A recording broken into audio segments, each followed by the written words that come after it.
Let's talk about deep core engagements during pregnancy. I'm Dr. Nichelle Gurley, and I'm specialized in prenatal and postnatal movement. So when I talk about deep core engagements, today what I'm going to talk about is the pelvic floor and the abdominal wall during pregnancy. I'm not going to talk about the diaphragm in this video, nor am I going to talk about the low back or discuss the complications of what is the core to begin with. So when I say deep core engagements, we're talking about abdomen and pelvic floor just for today. So for the pelvic floor, the biggest thing I want you to think about that's different than any other time is that we really don't want to engage this too much during pregnancy. To let a baby out, we need to relax our pelvic floor, not get it tight and overworked, okay? So when I say deep core engagements, I am thinking of a pelvic lift, but it's still important to know what muscles and what area are we talking about, how do we even do the lift? So to see it first off is important, looking up at pictures online of like, what is the pelvic floor? It's the space between the two sits bones, the pubic bone, the tailbone. Show you from the top down. It is those muscles. Those are the muscles we want to lift. So one cue you can think about is the sits bones, tailbone and pubic bone coming together. So that diamond coming together and then slightly pulling up. That's a cue that's helpful if you visually can visualize the pelvis.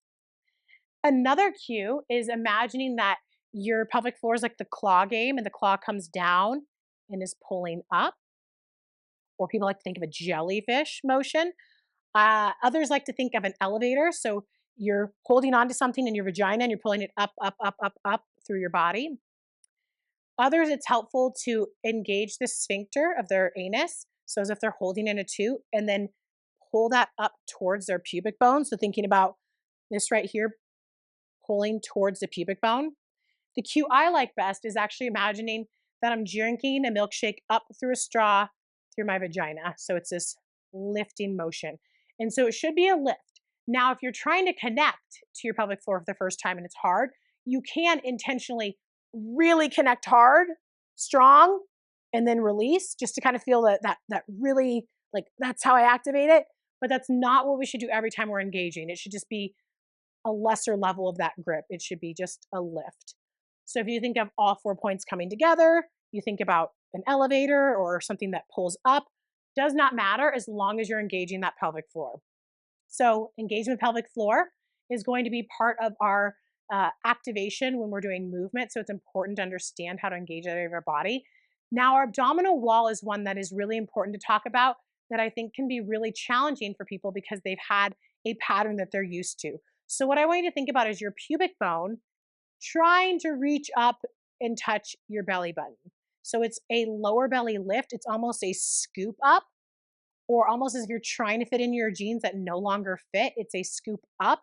It's not a sucking in or pulling into the belly button. So I'm going to show you from the side. So pulling in is going to be just gripping and pulling. We don't want that. We want pubic bone lifting up to belly button. So right now I'm doing it, but it doesn't look like that pulling in, like I'm trying to make babies small. So it's a scoop up. You don't want to tuck your pelvis as you do it, but it's just a lift of the pubic bone to your belly button. So those are ways that you can engage your deep core during pregnancy. So I have other videos where I talk about engagement during certain movements. This is what I want you to think about, is how I talked about the pelvic floor engagements and how I talked about the abdominal wall engagements. There's another video talking about diaphragm breath and how to actively and passively breathe. So if you need to understand breath, you have that one. There's also a video that's called Exhale, Engage on Exertion During Pregnancy that will also include the deep core engagements, but this is going to be focused on you understanding pelvic floor engagements and abdominal wall. And again, the biggest thing I want you to think about is that for pelvic floor and that abdominal wall, it's a lift, not a grip. When pelvic floor is too tight, that's not great for labor and birth. And when the abdominal wall is too tight, that's not great for optimal baby positioning. So we want to make sure that both areas we are lifting and not doing too much tightening.